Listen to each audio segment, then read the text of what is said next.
Lesson 7. 拿单词提成. So in this lesson, we're going to learn 6 new characters.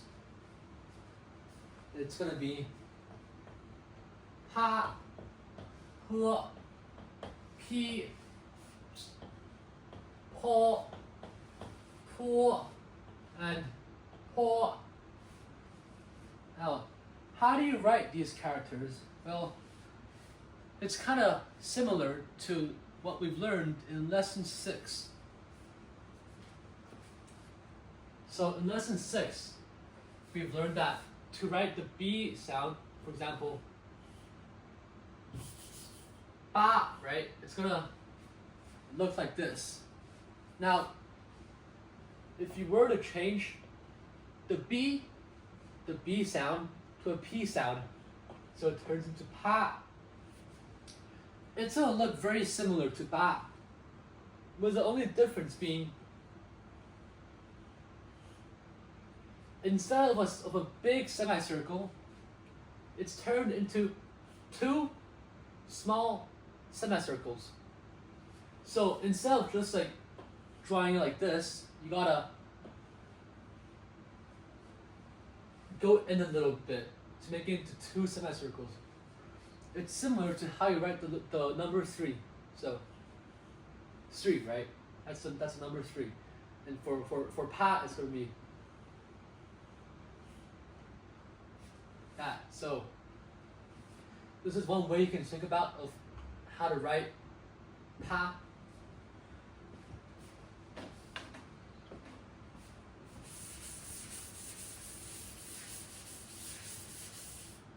Other than that, it looks pretty much the same as what we've learned in lesson 6. So as I mentioned earlier, instead of the big semicircle, we want to split it into 2, such that it looks like the number 3, right? Now I'm going to write pa 2 more times.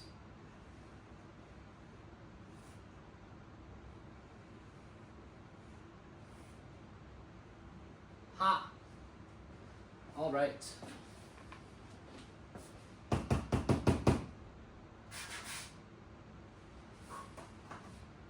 Moving on to po. It's the same as ba. It's the same as the relationship between ba and po. Whereas po is just pa, but with a dot at the middle part, at the right side of the middle part of the 2 semicircles. So no dot, yes dot. So you see that it's the dot symbolizes the change from the a sound to the e sound to the sound.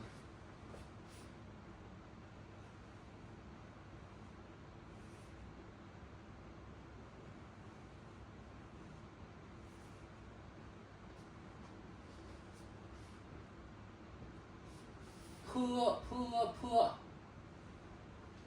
For P, it follows the same structure as B, which we've learned in the last lesson. However, the main difference being that instead of the big semicircle, it's turned to 2 semicircles.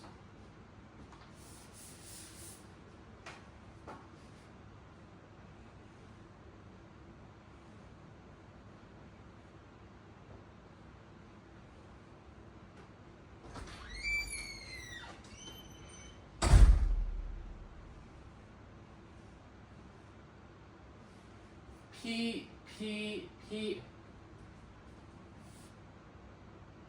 Now moving on to po and pu and po. As we've mentioned in the last lesson, they all follow the same pattern.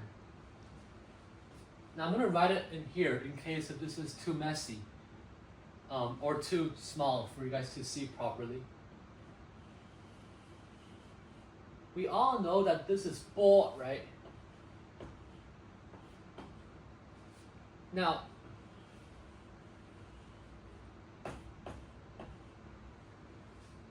it follows the same pattern as the 3 characters, where to change the B sound to the P sound, this semicircle is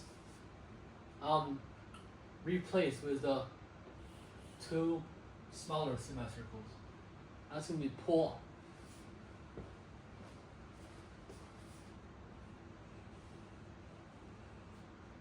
That's a very ugly letter. Let me rewrite it.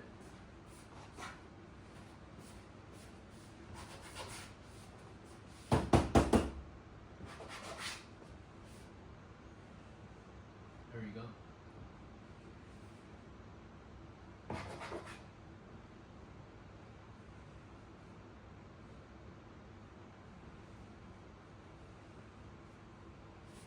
Poor. Now we're going to move on to pu, right? As we mentioned in lesson 6, bu and po, the difference is that bu has a dot. Now this rule also applies to pu and po. So first we're going to write po first. We're going to write po. Now on the basis of po, we're going to put a dot here at the middle part. Now it turns into bu.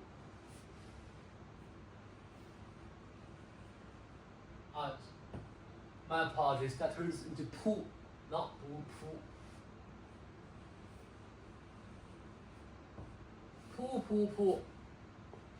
Last but not least, we're gonna move on to po.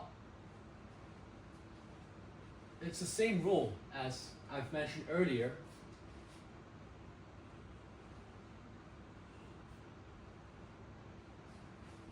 You're gonna write po, and then on the basis of po, you will draw a little hook. So you don't stop at the second semicircle. Instead, you go down and you draw a hook. That turns to po.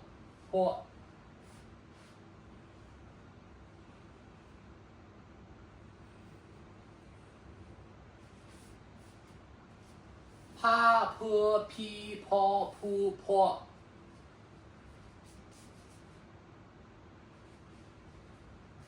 Now in case these are too small or not detailed enough for you guys to see and visualize, I'm going to write it again here as a summary of today's lesson.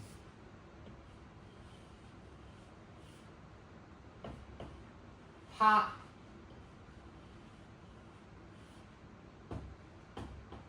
pu,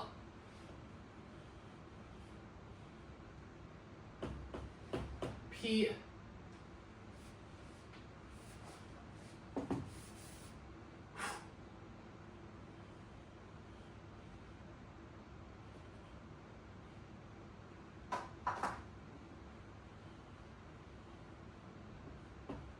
po,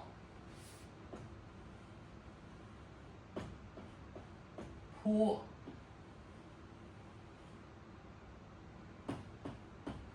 po, pa, pu, pi, po, pu, po. Alright, that's the end of lesson 7. Thank you for watching.